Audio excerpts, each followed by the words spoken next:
এখন আমি তোমাদের 30 নম্বর সূত্র, অর্গানন থেকে 30 নম্বর সূত্রটা বলবো। আমি বেশি বড় করব না, খুব সহজে বলবো।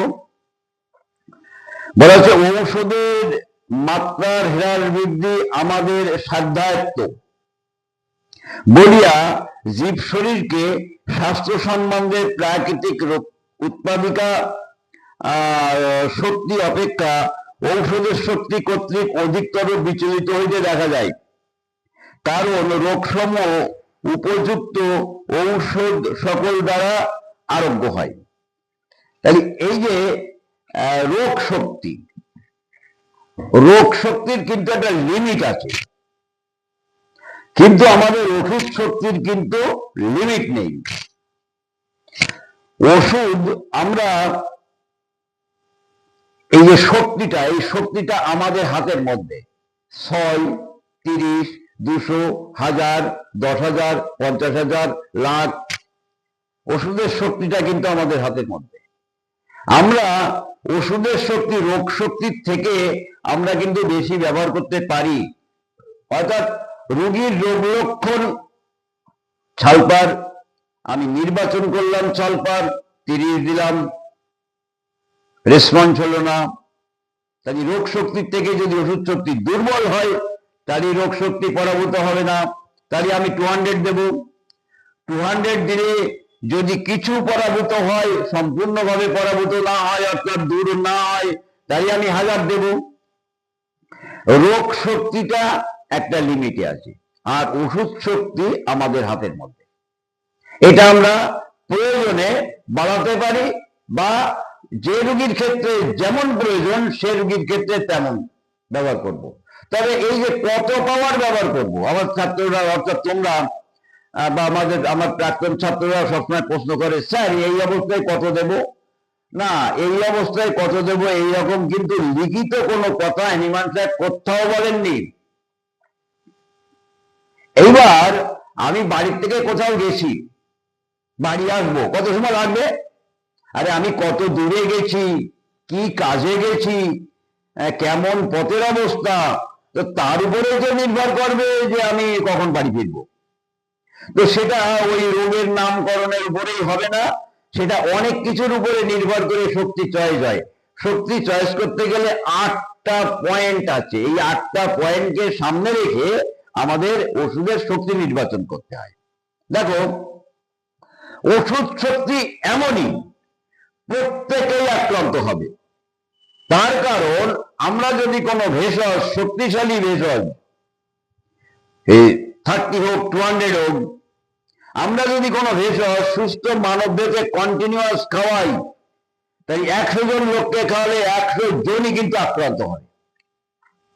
হয়তো কারুর দেহতে 50টা লক্ষণ, কারুর দেহতে 40টা লক্ষণ, কারুর দেহতে 30টা লক্ষণ, কারুর দেহতে 20টা লক্ষণ প্রকাশ পাবেই, অর্থাৎ আক্রান্ত হবেই। কিন্তু রোগ শক্তি কিন্তু সবাইকে আক্রমণ করে না। আমরা অনেক সময় বলি না সংক্রমণ ব্যাধি, স্পর্শ সংক্রমণ ব্যাধি। এই স্পর্শ সংক্রমণ কথাটা কিন্তু 100% সঠিক নয়। আমরা লক্ষ্য করতে পারি, মায়ের পক্স ছিল, বাচ্চা দুধ খাচ্ছে, বাচ্চার পক্স ছিল না। বাড়িতে 3 জনের পক্স হলো, আর 4 জন লোক আছে, তাদের কিন্তু পক্স হলো না। কেন হলো আর কেন হলো না? জব করে অনেকেই বলবে ওই ইমিউনিটি পাওয়ার, না এই ইমিউনিটি পাওয়ার ট্রিগারটাকে পরিষ্কার করে বলতে হবে। একটা দুটো টব মাঠে থেকে ফাল্গুন চৈত মাসে মাটি তুলে এনে যে দুটো টব রেখে দেওয়া যায় বাড়িতে, একটা আষাঢ় মাস পড়লে ঘরের বাইরে করে দেবো, আর একটা ঘরের মধ্যে থাকবো। দেখা যায় যেটা বের করে ফেলে, অর্থাৎ জলের মধ্যে যেটা রাখা হলো বাইরে, সেটার মধ্যে কেঁচো জন্মাবে, আর ঘরে যেটা আছে সেটার মধ্যে কিন্তু কেঁচো জন্মাবে না। তাহলে কেঁচো জন্মাবার মতন অনুকূল অবস্থা সৃষ্টি হয়েছে, তাই কেঁচো জন্মাচ্ছে, অর্থাৎ ভিজে মাটি। আর এই তো মাটি ভিজে নয়, তাই এখানে কেঁচো জন্মায় না। অর্থাৎ এদের শরীর আভ্যন্তরে এদের প্রাণ শক্তি বা এদের মায়জামের অবস্থা এমন আছে যে বাহ্যিক রোগ শক্তি দ্বারা এদের আক্রান্ত হওয়ার একটা প্রবণতা আছে, অর্থাৎ সাসেপ্টেবিলিটি আছে। আমি সাসেপ্টেবিলিটি পরে বলবো, 31 থেকে বলবো। দেখো, রামকৃষ্ণ পাদস্পর্শে বহু লোক ছিল, কিন্তু নরেন হয়েছিল বিবেকানন্দ, আর সব কিন্তু আমার মতন আনন্দ হয়েছিল, বুঝলে, মানুষ আমরা কেউ হয়নি। তো এই যে রামকৃষ্ণর মধ্যে বিবেকানন্দ করার মতন ক্ষমতা ছিল, আর নরেনের মধ্যে বিবেকানন্দ হবার মতন একটা ক্ষমতা ছিল।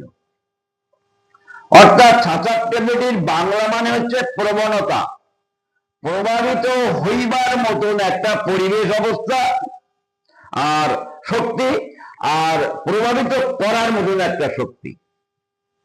যাক, সেটা আমি ওই 31 থেকে বলবো। তাহলে রোগ শক্তি আমাদের মানব দেহতে যে রোগ আক্রান্ত হয়, সেই রোগ শক্তির থেকে ওষুধ শক্তি কিন্তু আমাদের করায়ত্তের মধ্যে আছে, প্রয়োজনে আমরা তাকে বেশি করতে পারি এবং সেই অনুযায়ী ব্যবহার করতে পারি। তবে সিমিলিয়ার হতে হবে। শুধু যে পাওয়ার লাগিয়ে দিলাম, ঠিক আছে, 1000 খান, 1000 না হয় 10,000 খান, 10,000 না হয় লাখ খান, না, ওটা হবে না। আগে similar, law of similar, law of simplex, law of minimum. এই ল অফ সিমিলিয়ার কিন্তু আগে রোগীর রোগ লক্ষণের সাথে ওষুধ লক্ষণের সিমিলিয়ার হলো কি না, হলো, একদম 100% হয়ে গেল না, বেশি পার্সেন্ট হলো। অধিকাংশ লক্ষণ, তার মানসিক লক্ষণ, বডালিটিস লক্ষণ, টিপুলার লক্ষণ, সব আমি মোটামুটি খানিকটা এক জায়গায় করতে পেরেছি। আমি বললাম পেশেন্টটা ক্যালকেরিয়া কাটবে, তাহলে আমি যদি মিলিয়ে যাই ক্যালকেরিয়া কাটবে চিত্রের সাথে, রুগী চিত্রের সাথে ওষুধ চিত্রের, তাহলে 100 দিয়ে, 30 দিয়ে, 200 দিয়ে উপকার হবেই।